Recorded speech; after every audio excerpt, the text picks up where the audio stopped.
Friends, Hindenburg एक US based private short selling firm है जिसे 2018 में नेथन एंडरसन नाम के व्यक्ति ने बनाया था।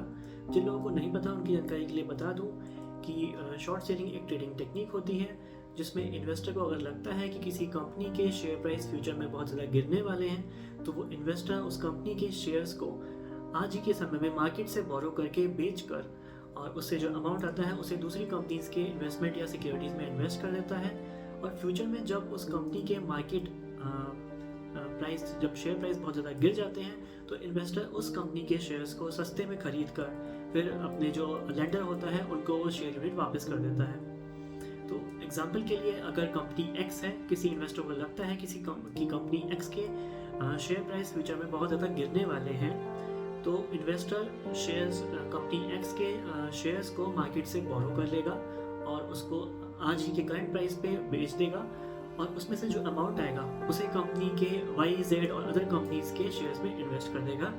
फ्यूचर में जब कंपनी एक्स के शेयर प्राइस बहुत ज़्यादा गिर जाएंगे तो इन्वेस्टर वाई और जेड के जो शेयर्स हैं उनको सेल करके उसमें से जो अमाउंट आएगा उससे सस्ते दामों पे कंपनी एक्स के शेयर्स जो हैं वो परचेज कर लेगा और उसने मार्केट से जिससे भी कंपनी एक्स के शेयर्स पहले बोरो किए थे उनको वो कंपनी एक्स के शेयर्स की उतनी ही यूनिट वापस कर देगा।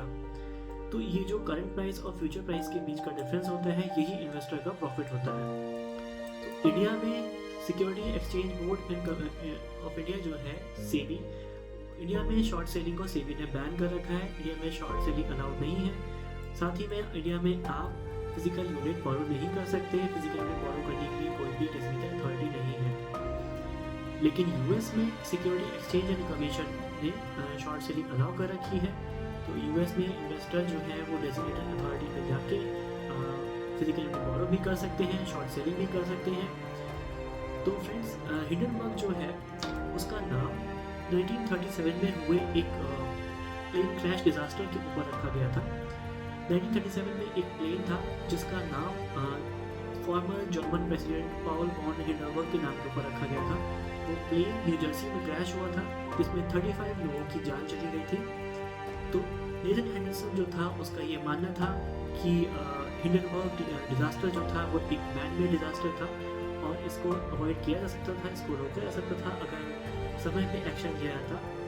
तो इस डिजास्टर के नाम के ऊपर ही नेथन एंडरसन ने अपनी इन्वेस्टमेंट फर्म का नाम रखा था हिंडनबर्ग।